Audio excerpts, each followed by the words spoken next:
Estamos agora no segundo tópico da nossa lição da Escola Sabatina desta semana, lição especial de Deus a cada um de nós. Devemos entender que é Deus falando para nós através desse estudo. Nesse tópico vamos considerar o tema cultivando uma atitude melhor. O primeiro tópico nós vimos que tem uma atitude que ela é fruto de um coração de egoísmo, uma pessoa que quer impor através a sua vontade, né? De uma forma dura, de uma forma mais severa. Nós vimos algumas repreensões acerca disso. Agora nós vamos ver que como podemos cultivar uma atitude melhor do que aquela, né? Não devemos cultivar o egoísmo, devemos cultivar uma atitude melhor. E que atitude vai ser esta? Primeira pergunta, irmão Edivaldo, que críticas severas recaem sobre aqueles que são implacáveis ao lidar com os erros dos outros, mas se recusam a reconhecer as próprias falhas? Inclusive, isso é algo muito natural, né? A pessoa, Verdade. Em relação ao erro do outro, ele é implacável. Nossa, aquilo e tal, onde já se viu? Mas em relação aos seus próprios erros, ele é bastante passivo e muitas vezes, como disse a pergunta aqui, sequer reconhece essas falhas, né? Agora, como a palavra de Deus critica esse comportamento, essa atitude? Eclesiastes 7:20 diz, na verdade, que não há homem justo sobre a terra, que faça o bem e nunca peque. E Tiago 3:2 diz, porque todos tropeçamos em muitas coisas. E Tiago deixou claro que o pecado ele é universal. Você nasce pecador. Se você nasce pecador, qual o direito que você tem de julgar o seu irmão? Todos pecaram e carecem da glória de Deus, né? Está em Romanos 3:23. Então precisamos reconhecer nossa condição, nossa própria condição, tá? E evitar criticar ou julgar os nossos irmãos. A nota até apresenta que o próprio ato da crítica contra o próximo já é um pecado, já é uma falha que se soma aos demais outros pecados, né, da nossa vida. Diz que devemos reconhecer então as nossas próprias falhas, deixar de ser vigilantes e críticos. Pelo contrário, devemos, na verdade, usar essa vigilância e crítica para o nosso próprio caráter, nosso próprio temperamento, ao invés de fazer isso com os outros, né?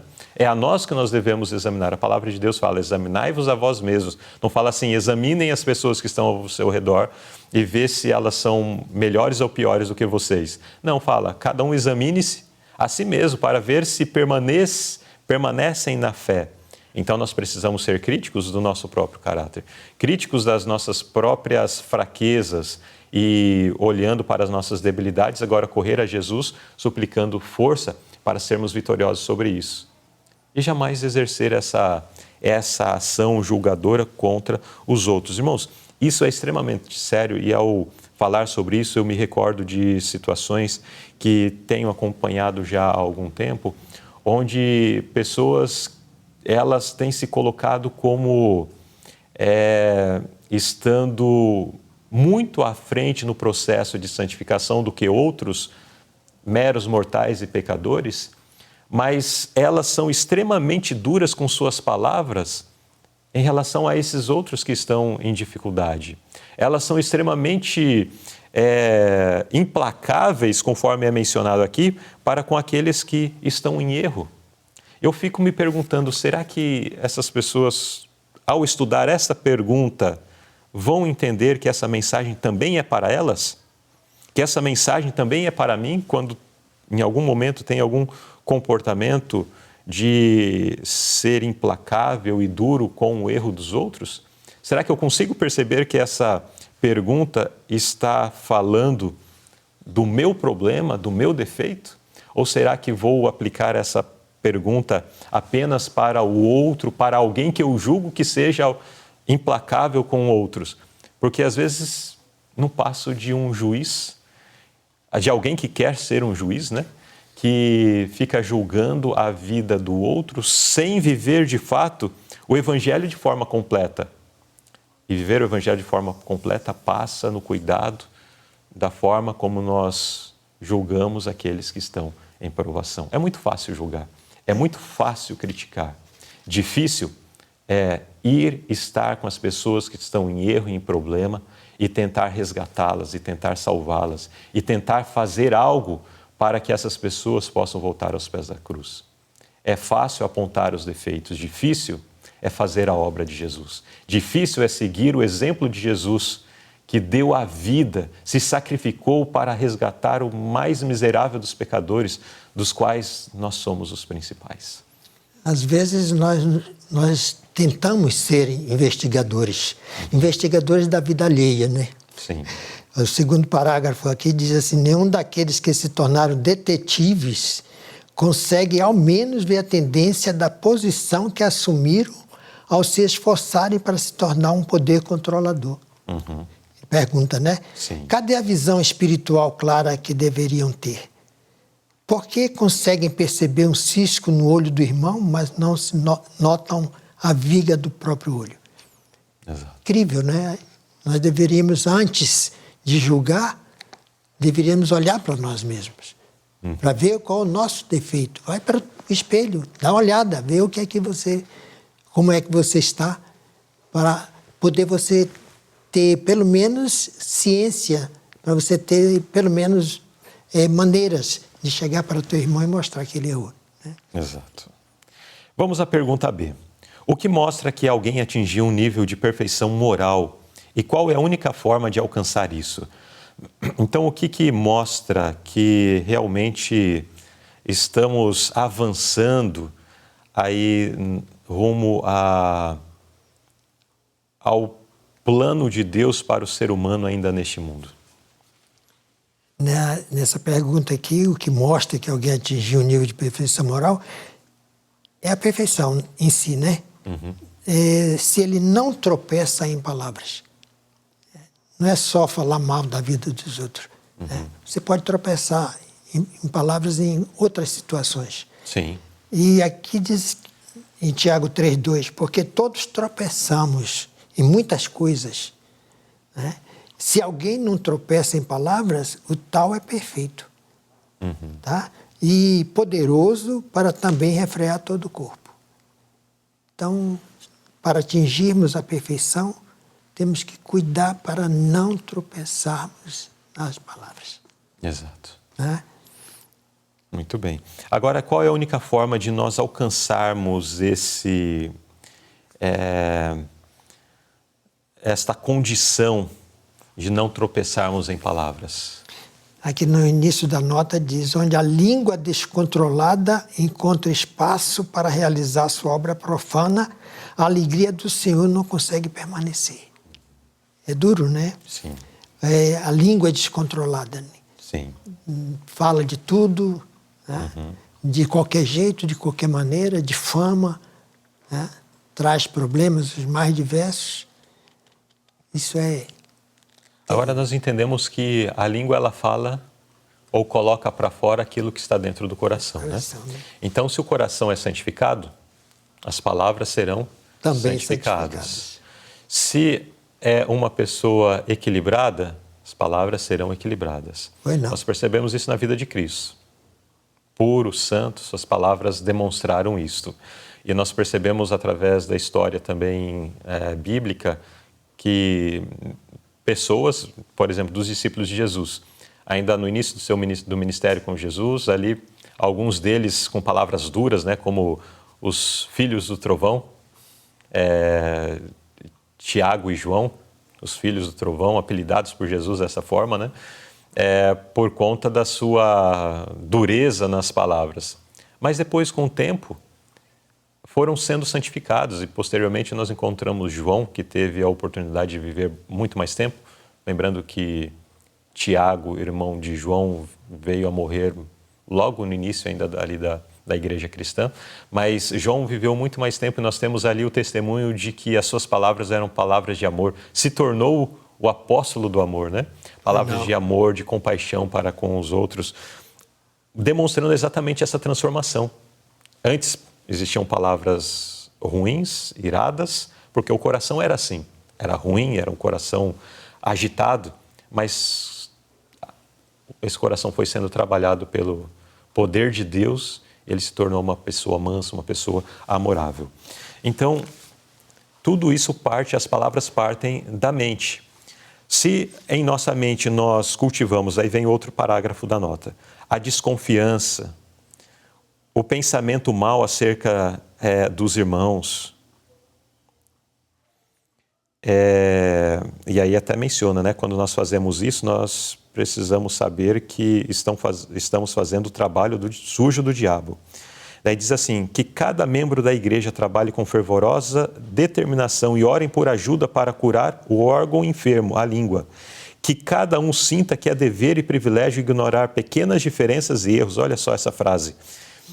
Que cada um sinta que é dever e privilégio ignorar pequenas diferenças e erros. Então, às vezes eu não concordo com a opinião. Mas não concordo, daí eu vou escafrunchar a vida da pessoa atrás de defeitos para propagar. E geralmente é assim, às vezes pessoas que se dão até bem, mas em algum momento encontram uma falha ou não concordam num pensamento, daí começa aquela acusações, né?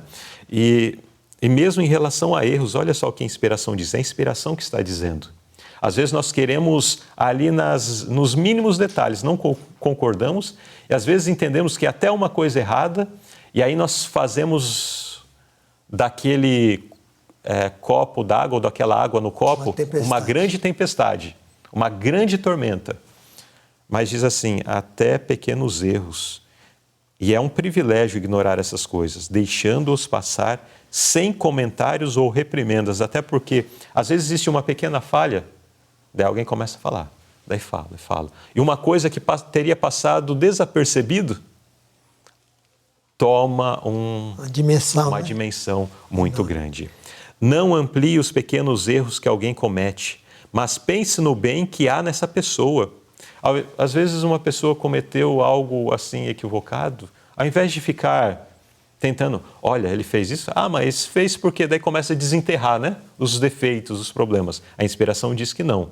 Devemos enterrar o defeito, o problema, com as boas coisas que essa pessoa faz, porque da mesma forma como como disse antes na lição, todos nós temos pecados e defeitos, também todos nós temos algo de bom. Exato, né? Então, não amplie os pequenos erros que alguém comete, mas pense no bem que há nessa pessoa. Cada vez que se consideram e se debatem esses erros, eles se ampliam. Então, quando se começa, né? Aqui até faz menção, né? Faça uma tempestade em um copo de água. O resultado é mal-estar e falta de confiança. E a última frase da nota diz, deixe Cristo falar por você. Evite a maldição que vem por pensar mal. Então vamos pensar o bem das pessoas, vamos cultivar esse hábito de olhar para as pessoas e descobrir nelas as boas características, as boas atitudes, os mais nobres detalhes do caráter ou da vida dessas pessoas e vamos valorizar isso. É muito fácil encontrar defeito na vida dos outros. Então, o nosso desafio não é para encontrar defeito, o nosso desafio é para encontrar o que é bom e valorizar isso. E aí sim nós marcaremos a diferença, estaremos agindo de acordo com a palavra de Deus, de acordo com o que a inspiração nos afirma. O tio da minha mãe, né, o irmão do meu avô, o tio Natal, talvez alguns dos que acompanham aqui o programa Lição Interativa tiveram o privilégio de conhecê-lo, já faleceu há alguns anos. Ele tinha essa virtude, uma virtude que é admirável. Em momentos onde, de repente, numa roda de conversa, alguém começava a apresentar os defeitos da vida de outro, que dizia, porque fulano de tal fez isso, aquilo, outro. Ele dizia, pois bem, mas ele também era assim e tal. E mostrava as boas características, as coisas de valor que existia naquela pessoa, mudando, né, o curso da conversa. Precisamos ser pessoas como essas. Na- Precisamos seguir esse exemplo. Salomão, no Provérbios capítulo 4, versículo 18, diz que a vereda do justo é como a luz da aurora. Né? E, em consonância com o que já foi dito, você não é obrigado a ser perfeito de chofre. No estalar de dedos, No né? estalar de dedos. Não é assim que acontece. Não é assim. Né? Então, para conseguirmos a perfeição, é como a luz da aurora. É um processo. É um processo. Ela vem, ela nasce, tá? E vai brilhando, brilhando, brilhando, até chegar Ser só dia a pino. perfeito. Exatamente. Até chegar à perfeição. Esse deve ser o nosso caminho. Esse deve ser o nosso ideal. Procurar crescer sempre, né? Porque todos nós somos realmente pecadores e necessitados. E aí, quando eu olho para a vida de alguém, eu devo olhar para alguém que está nesse processo, né? De repente, ele é mais lento nesse processo. De repente, ele é mais rápido nesse processo. De repente, ele está um pouco aquém de onde eu já estou. De repente, ele está um pouquinho mais à frente. À frente. Cada um está nessa velocidade, mas que todos nós possamos crescer e possamos valorizar e incentivar, porque para acusar já basta o mundo. O mundo está aí para acusar, o mundo está aí para apontar os nossos defeitos, nossas falhas e, num futuro muito próximo, inclusive, para fazer isso com a arma em punho, né? Atentando contra a vida dos fiéis do povo de Deus. Então, a crítica, a condenação já deixa com o mundo, já deixa com Satanás. Cabe a nós nos apoiarmos uns aos outros para que possamos, desta forma, fortalecidos, avançar e alcançar o plano que Deus tem para cada um de nós. Exatamente. Então, cultivando uma atitude melhor.